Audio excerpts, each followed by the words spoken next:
speaker. August Gold returns to us sharing her inspiration and humor and love and light. And August has been she's a minister, they're both ministers actually, spiritual leader, teacher, inspirational speaker, and just has so much delight to share with us. So she's been doing this for close to 30 years or more, forever, lifetimes, who knows. But we are honored to have her here. So please help me welcome August Gold.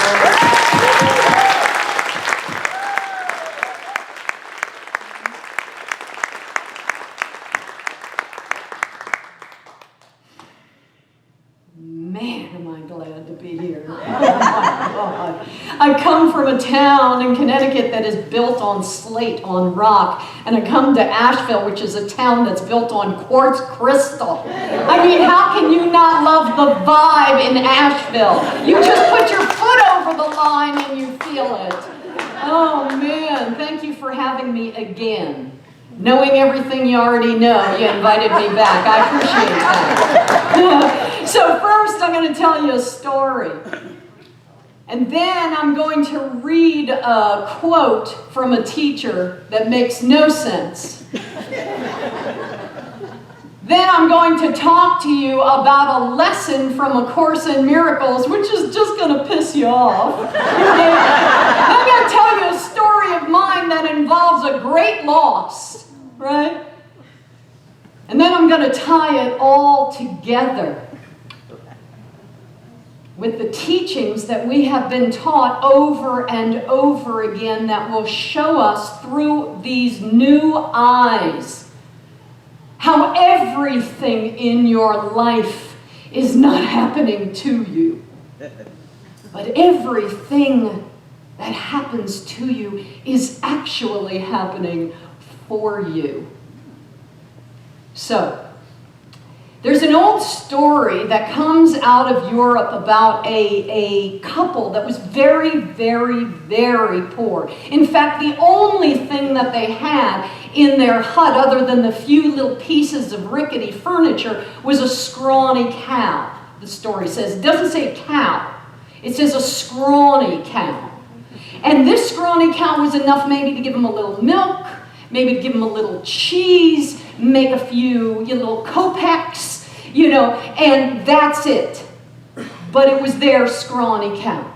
So one day, they hear a knock on their door in the evening, their little hut, and there, standing on the other side of the door, is the great teacher, the Baal Shem Tov, great teacher with 7 of his male students. And the Baal Shem Tov, and this is unbelievable, that a man of that stature is knocking on their door. And he says, the Baal Shem Tov says, we're passing by your village on the way home after a day of study. Would you take us in and perhaps feed us before we head home? And he says, if you will grant us this, he says, what we will like is we would like to come in, and it's not just any meal we would like you to provide. We would like you to provide a feast for us. We would like some good meat. And who heard of eating meat at that time? And we would like some good wine. And we would like some fresh vegetables. So the man, Jacob, is standing there looking at this great teacher. And of course, this is like the greatest honor. So he invites them in, he sits them all down, the great teacher and his 7 students sits them all down. He runs into the little kitchen area where his wife is, and he says, they've come, this is the Baal Shem Tov, this is unbelievable, and they've come to eat, and we have to serve them. And his wife said, well, we have no food. We have little cheese, we have little milk, but we have no food. And he said, this is an honor. We must feed them. So he gets an idea, he runs out of the house, and an hour later he comes back and his arms are filled. He's got a jug of good wine, he's got fresh meat, he's got fresh vegetables, and he lays it all out on the rickety little dining table in front of all these great men of learning. And him and his wife, him and Rachel, Jacob and Rachel, stand in the corner and watch. as the Baal Shem Tov, the illustrious teacher, and his 7 students eat through all the food, drink all the wine, finish all the vegetables until they're just like a carcass of bones left on the table. The Baal Shem Tov stands up. The students stand up. He goes, "Thank you so very much for this meal." And they all proceed to walk out the door. And Jacob and Rachel are standing in the corner of their little hut. And I mean, it was a great honor and everything. And Rachel turns to him and said, "Where did you get the money for all of this food?" And Jacob said, "Well, I sold the cow." She said, "You sold the scrawny cow?" And he said, "I had to sell the scrawny cow. How else were we going to feed them?" She says, "Well, now without the cow, at least with the cow we had something. Now without the cow, we don't have anything. Now nothing stands between us and utter poverty. How could you have sold the cow?" Well, now it hits him. What he had done. And he feels totally terrible about what he had done, totally ashamed. How could he have been so stupid? So he goes running out of the house into the woods, and he falls on his knees. He is in despair. He falls on his knees, and he begins to cry out. And what is he crying for? He is crying out because he is at the end of the road of everything he ever could have wanted to achieve. It is a total disaster, this life of his. And he does something crazy. In his praying on his knees, he begins to do something he's never done before. He begins to ask for everything he has never asked for before. He starts to ask and is pleading on his knees in his utter humility that feels like humiliation. He's got nothing to lose. He starts to ask for everything. But of course he's on his knees. And none of that's going to happen because we know what's going on in his house. And to add insult to injury, I'm going to read you something a Buddhist nun insists is true. And she says, this Buddhist nun named Pema Chodron says this: "This fundamental richness is available in each moment. The key is to relax. Because when we're able to be here very directly, then we find this fundamental richness everywhere. This wealth is the nature of everything. It's like the sun in that it shines on everyone without discrimination. It's like a mirror that is willing to reflect anything without accepting or rejecting. This fundamental richness is available in each moment. It is everywhere.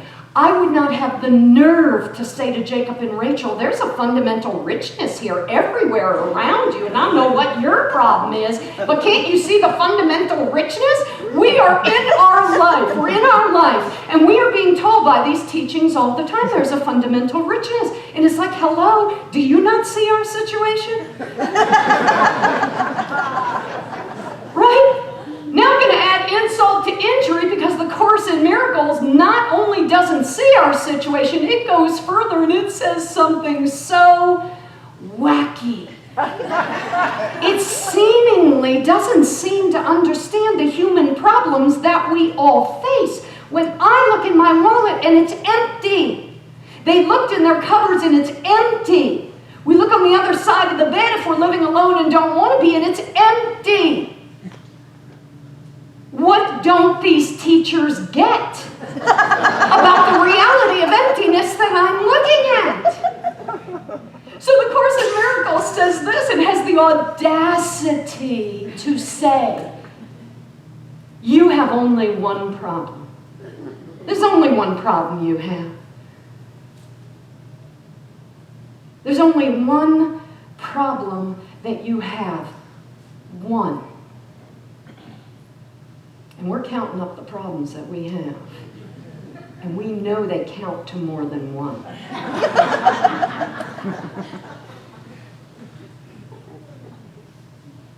and it insists we have only one. And it says if we would address the one problem that we have, if we would make the most important work that we do every day to focus on the one problem we have, if we would stop focusing all our attention on the other problems that we think are the one problem that we have, trying to solve those problems, because we know when we solve those problems, we can relax. That's all. We just want to relax finally in our life if we could just solve these problems. And it says if you would take all the energy you expend and attention and focus and drive and desire and put it in one place, focusing on the one problem that you have, it would change everything. And all the other problems that you seemingly have would take care of themselves. And so we say, or I'm waiting for somebody to say, so tell us what the one problem is. I mean, if it's only one problem, don't you want to pull out your pen right about now and a sheet of paper and put down what the one problem is? Because if it's only one problem, you only have one thing to do. Focus on the one problem, fix the problem. Now it's only one thing. So we get to the edge of our seat and it's like, what's the one problem? Right? Years ago, you think I'm just going to tell you what?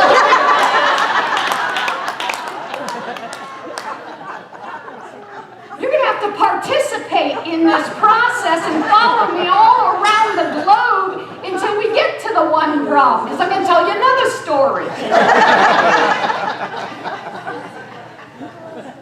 So years ago, when I began, my very, very, very first experience was in a tiny little church behind a Greek diner across the street from Bloomingdale's. Okay? That was my first job, my first intra-ministry job, as it turned out. It was a surprise to me that it had happened. Somebody had told me, you don't belong at this church. I was at another church. Some man came over to me at coffee hour and said, you don't belong here. You need to go to another church.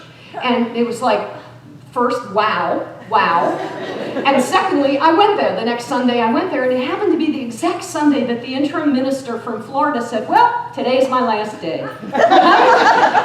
So I happened to raise my hand and say, I volunteer. I'll volunteer to be the interim minister until the next interim minister, real interim minister came. Anyway, the reason I'm telling you this whole story, a walk down memory lane for me, is because at that time when I spoke, I had a podium that was always in front of me, and on that podium I always had my talk. And my talk was this script, but it wasn't just a script of exactly what I was going to say. It was a script that was marked up with magic markers in all different colors. Colors that said, speak this line dramatically. That was green, right? Then if I wanted a dramatic pause, I would put 2 black slashes. It would remind me, pause here for dramatic effect. Then if I wanted to get excited about something, that was a red line. If I wanted to look as spiritual as the line was, it was a purple line. So I had a whole color-coded talk. Now the trick of this talk that I had worked out was I had my whole talk prepared. I had it all color-coded. I memorized it. And then I seemingly looked like I got up and gave a completely spontaneous talk. And nothing about it, not one bit of it, was spontaneous. Not a bit of it was spontaneous. It looked spontaneous. I was that good. It's New York. Everybody's an actor on some level. Right? So I made it look spontaneous, but it was as prepared and rehearsed. And that script, I mean, if you would have seen behind the scenes, I clutched that script as if my entire life depended on that script. It was the Scrawny Cow. I thought what I offered to people was how good that script was. I was only as good as that script that I created and memorized that I then presented to you. And without that script, there was no teaching, there was no talk, there was no me. I was that script. And a day came because a lot of work went into that script. I spent Monday through Saturday working on that piece of art, right? So 1 week came, and in that week I got, unbeknownst to me, don't know how this happened, I got a bladder infection. So I go right to my dad. And if you don't know a bladder infection, let me just tell you, a bladder infection is so painful that in the moment, yeah, they're people, yes, they're saying, in the moment, I'm going to do an imitation of what happens when the pain crosses past you. You literally just have to brace yourself and let the wave of pain go. You're beaded with sweat, and when it goes, it's like, oh my God, I got to sit down. That's a bladder infection. I go to my doctor and I say, I have a bladder infection. I don't even know how I got it. He said, well, the only way you're going to get a bladder infection is these 3 ways. Did you do this? No, I didn't do that. Did this happen? No. Did you do that? No. He said, well, then you can't have one. Right? And I said, ow. Right? I have one. So he gives me these little pills to take, and he says, you know what? It's going to take a couple of days. Well, the problem was I had a talk to give within a couple of days, and I had a script to create. Right? So what happened was I was laying in bed for those days instead of working on my script. So that by the time I got up on Sunday, I had no choice. I literally had no choice. I couldn't come up with the script. I came up all by myself. And it was the first time ever, as what I knew myself to be, a public speaker, that I gave a talk that moved me, that surprised me, that changed me. I'd never felt anything giving a talk before. So Monday comes, and I think, oh my God, this is really interesting. So I do what I've done since 1989. I did what I call a soul session. A soul session, and I've been doing this since 89, however many years that is. You take a couple of breaths down in your body. This is what I do with people, but I also do for myself. I take a couple of breaths down in my body and connect to that place of the soul source within me, the place of the I am. And I asked the question, what is this bladder infection about? Because the doctor said it's impossible for you to physically have one. So there must be another reason why I have this. And I asked the question to the great I am that dwells inside of me, and it said this. It said these exact words, which I'll never forget because it was wrong. It was wrong on every level. It said, let go of the script. Right? Let go of the script. Let go of the scrawny cow. What? The scrawny cow is what stands between me and not having anything. The script is what stood between me and not being able to do what I was supposed to do as a minister. And yet I had an experience which taught me something else. That experience up there had a fundamental richness I had never experienced in my entire life. I had never felt fundamentally rich with my script. I felt in control. I felt in charge. I felt constricted. I felt the boundaries of what I had to do and how it had to be. I felt correct. I gave a talk that was correct, that was right. But I never felt fundamentally rich at all. And something hit me in that moment. The same way it hit Jacob in that moment, except he didn't know it. As Jacob was on his knees in the woods praying, which is another way of saying surrendering. And what are we surrendering? We are surrendering. We are not surrendering our problem, although it looks like we're surrendering our problem, our issue. Because it's the only thing that'll get us to our knees. Then we get to our knees, we end up, and I mean knees figuratively. You know that moment where you are crushed under the weight of something and you just can't figure it out. He's on his knees and he hears something. He hears some twigs breaking in the woods. So there's somebody in the woods with him. And he gets up and he looks around. He sees an old man stumbling around in the woods who looks drunk, actually, to him. So he goes over to the old man. He says, old man, I see you've had too much wine to drink tonight. He said, you can sleep on our floor in the cot, on a cot if you want to. And the old man said, no, I'm not drunk. He said, I'm dying. He says, well, why are you here in the woods not dying in your house? He said, I don't want to be in my house, because in my house, my family's waiting for me to die because they know I have a lot of money and they can't wait for me to go to get their hands on the money, and I'm not dying in that kind of place. I'd rather die in the woods where my treasure is buried. He said, they don't know it, but I buried my treasure in this woods so that nobody would get it because they didn't deserve to have it. And with that, he started coughing. He fell down in his weakness and fell over as he was reaching for a piece of paper in his pocket. He fell over dead. So Jacob tends to him a little bit, and he pulls out a piece of paper, the piece of paper the man was trying to show him, and it's a piece of paper with a map of something buried in these very woods. So my soul, our soul says to me, let go of the script. Let go of the script. He didn't meet this man until he let go of the cow. And if we don't understand that all of life is a movement toward our wholeness, in fact, the Tao Te Ching says that exact thing. Surrender brings wholeness. Surrender brings your completeness. Surrender brings your perfect life. Because when you surrender, you open your arms to the whole universe. What we're surrendering is the I. And we're surrendering into the I am. We finally realize what Joseph Goldsmith told us years ago, which is our first life is doomed to fail. Our first life is doomed to fail.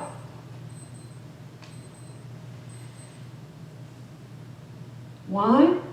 Because it is built on the consciousness of that is scrawny. It is built on the consciousness that a scrawny cow is what God could possibly have in mind for us. That a scrawny cow and a little milk and a little cheese is enough for life. That a sheet of paper with a script on it is who I'm meant to be. Who I'm meant to be. We let go of, we surrender the scrawny consciousness. So it can be replaced with a fundamental richness. Well, wouldn't you think I would have just gotten that message so clearly? Pain, pain, pain. Hold the script. Pain, pain, pain. Let go of the script. Great, fundamentally rich experience. I got it. Until 2 weeks later, when I was up there on Sunday again with my script and my colors and my dramatic pauses, standing still, giving you the correct talk. There I was doing it again 2 weeks later. Right? How many times do we have to learn the same lesson? Like, dozens, hundreds. And there I was weeks later doing the exact same thing, holding on for dear life to this script. I felt the fundamental richness, but I couldn't hold it. I couldn't hold it. Holding on to the script, man. Monday morning, I get a bladder infection. I couldn't believe it. That was so wrong. I'm a minister. I'm doing God's work. Give me a break. Right? So I go back to my doctor and I say it returned. He said, well, have you done this? No, didn't do that. Did this happen? No. Have you had this kind of experience? No. He said, well, you can't have it. It can't be back. So I took the pain pills. I went back to my house. I went down to the level of my soul, which you can do for illness, for lack, for loss. You can do it for any situation in your life that seemingly makes no sense to you. And I asked, what is this pain? And it said, again, let go of the script. Right? We only have one problem, the Course in Miracles says. Now, if we go over for a moment to the teachings of the 12 steps, you will be amazed to see that the first 3 steps breaks it all down for us and makes it so simple. Step 1, I can't. Step 2, I am can. The I am that is God, that is source, that is me, as me can. Step 3, I surrender to it. That's what we're letting go of. We're letting go of the scrawny cow of consciousness to enter into a fundamentally rich consciousness. Because as much as I prayed to be a better speaker, as much as I prayed to give a better talk, as much as I prayed to be my destiny, I couldn't as long as I was holding on to the script, which was scrawny, but I didn't know it because I thought the script is what stood between me and not even being able to give a good talk. Just like they thought their cow was their riches. So fast forward years later, I got rid of the podium. I got rid of the script. I still prepare. I still do my work. I still make sure that I am always in study, in learning, in my life, and on the page. All of my life is as a student. So I may share freshly in the moment, with immediacy, what I'm learning in the moment that works, along with everybody else, what works and why, and all my resistance to it. And I can stand up without a script. And I discovered this is the fundamental richness that Spirit wanted for me. As long as I thought I had to do my living on the page, I was not doing it in my life. As long as I was holding on to the page, I couldn't even feel anybody in the room. I couldn't feel myself. I was connected only to the channel through which the source moves, mistaking the channel for the source. Hear that? We mistake the channel for the source. And when we do that, we think it's our husband's income that is our source. Then our husband's income becomes our scrawny cow. We think that these government checks of unemployment, that's our source, as opposed to a channel. And the moment we make that channel our source that we can't live without, it becomes a scrawny cow, and we begin the point of diminishing returns. The moment I think that anyone or anything in this world, any channel on earth that good comes to me is my source, it becomes a scrawny cow, a scrawny source. Because it was never meant to be a source. It was a channel. This cow was a channel. But we can't see past the channel to the fundamental richness that is there. So we mistake the scrawny things in our life for our source. And we have to hold on to them. I loved my script. I worshiped my script. They love their cow. We love our little channels, our little jobs, the people who give us things, somebody who gives us a tithe, something where we get some good, and we have to hold on to it, and we become so afraid, and we constrict, and that is why Joel Goldsmith said the first life that we live is doomed to fail, because it is built on the premise that our channels are our sources. So life sweeps in, removes the channel. Let go of the source. Let go of what you think the source is. It says it comes in, and we say, wow, why did life punish me with a bladder infection? Why did this great teacher come in and eat them out of house and home until they had no money at all? So then we have to turn to Ernest Holmes for a moment before we pull all these strings together magically. Ernest Holmes did something great. He gave us these steps for a spiritual mind treatment, and they begin the same way each time, no matter what problem we have. Connect to the highest thought of who you are, which is source, living source, divine mother, father, source, God, Tao, one mind. Know that it exists, and then stake your claim, your connection to it. Put those first two pieces, God is, I am, together. Connect them up. Know them as who you are, who I am. And no matter what else you pray for, it doesn't make a difference. You will be praying from the place of the I am. Once you know who you are, once I know who I am, once I get to the I am, anything I pray for is going to be coming from the wholeness of who I am.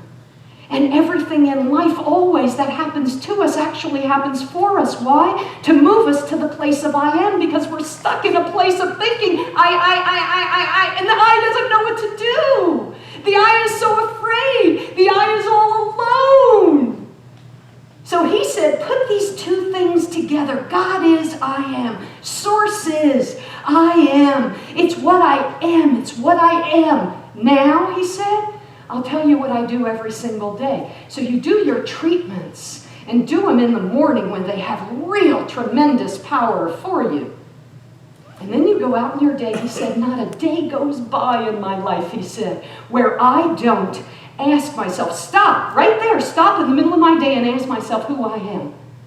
Who I am. And what is he doing? He's taking the first 2 steps of a spiritual mind treatment, bringing it into his day and saying, let me remind myself in the middle of my life who I am. Step 1, I can't. 12 steps says. Step 2, I am can. Step 3, I surrender the I to the I am. And then in my I amness, I am in my wholeness. And what happens? I can get on the stage and not have a script that I hold on to. In fact, I become a living script. I become the living word. We are the living word. That is my purpose. That is what I do.